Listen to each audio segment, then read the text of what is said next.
വയനാട്ടിൽ നടന്ന ഉരുൾപൊട്ടലിൽ സംസ്ഥാന സർക്കാരിനെ പഴിച്ച് കേന്ദ്ര ആഭ്യന്തരമന്ത്രി അമിത് ഷാ രംഗത്തെത്തിയിരിക്കുകയാണ്. അപകടം നടക്കുന്നതിന് മുൻപ് ജൂലൈ 23-ന് കേന്ദ്ര കാലാവസ്ഥാ നിരീക്ഷണ കേന്ദ്രം കേരളത്തിന് പ്രളയ മുന്നറിയിപ്പ് നൽകിയിരുന്നുവെന്നാണ് ആഭ്യന്തരമന്ത്രി അമിത് ഷാ രാജ്യസഭയെ അറിയിച്ചത്.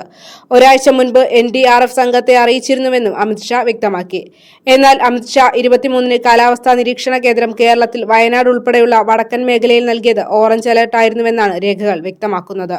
കേന്ദ്ര കാലാവസ്ഥാ നിരീക്ഷണ കേന്ദ്രം നൽകിയ മുന്നറിയിപ്പ് ഓറഞ്ച് അലർട്ട് എന്നാൽ ശക്തമോ അതിശക്തമോ ആയ മഴയ്ക്കുള്ള സാധ്യതയാണ് പ്രവചിക്കപ്പെടുന്നത്. ഒറ്റപ്പെട്ട ഇടങ്ങളിൽ 24 മണിക്കൂറിനിടയിൽ 12 മുതൽ 20 സെന്റിമീറ്റർ വരെയുള്ള മഴയാണ് ഓറഞ്ച് അലർട്ടിന്റെ പരിധിയിൽ വരിക. തീവ്ര അതിതീവ്ര മഴയാണ് റെഡ് അലർട്ട്. പ്രളയ സമാനമായ സാഹചര്യങ്ങൾ റെഡ് അലർട്ട് പ്രഖ്യാപിച്ചാൽ ഉണ്ടാകുമെന്നതിനാൽ ആളുകളെ മാറ്റിപ്പാർപ്പിക്കേണ്ടി വരും. എന്നാൽ 23 മുതൽ 29 വരെ കേന്ദ്ര കാലാവസ്ഥാ നിരീക്ഷണ കേന്ദ്രം കേരളത്തിന് നൽകിയത് ഓറഞ്ച് അലർട്ട് മാത്രമാണ്. ദുരന്തമുണ്ടായ ദിനത്തിലും കേന്ദ്രം നൽകിയത് ഓറഞ്ച് അലർട്ട് ആയിരുന്നു. 29 മുതൽ ഓഗസ്റ്റ് 2 വരെയും മുൻകൂറായി ഓറഞ്ച് അലർട്ട് ആയിരുന്നു നൽകിയത്. എന്നാൽ ദുരന്തമുണ്ടായ അന്ന് രാവിലെ 6 മണിക്ക് വന്ന ബുള്ളറ്റിനിൽ മാത്രമാണ് റെഡ് അലർട്ട് പ്രഖ്യാപിച്ചത്. എന്നാൽ മുണ്ടക്കയിലും ചൂരൽമലയിലും ഉരുൾപൊട്ടലുണ്ടായത് പുലർച്ചെ 2 മണിക്കാണ്.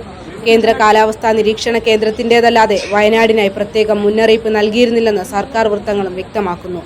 അതേസമയം ഓറഞ്ച് അലർട്ടാണെങ്കിലും മുമ്പ് ഉരുൾപൊട്ടലോ പ്രളയമോ ഉണ്ടായിട്ടുള്ള പ്രദേശങ്ങളിൽ റെഡ് അലർട്ടിന് സമാനമായ ജാഗ്രത പുലർത്തണമെന്നാണ് നിർദ്ദേശിക്കപ്പെടാറുള്ളത്. സാധാരണഗതിയിൽ മുന്നറിയിപ്പുകൾ നൽകുമ്പോൾ ഇക്കാര്യങ്ങൾ സംസ്ഥാന ദുരന്ത നിവാരണ അതോറിറ്റിയും നൽകാറുള്ളത്. ദുരന്തമുണ്ടായതിന് 2 ദിവസം മുമ്പ് മുതൽ കോഴിക്കോട്, കണ്ണൂർ, വയനാട്, കാസർഗോഡ് ജില്ലകളിൽ ഓറഞ്ച് അലർട്ടായിരുന്നു.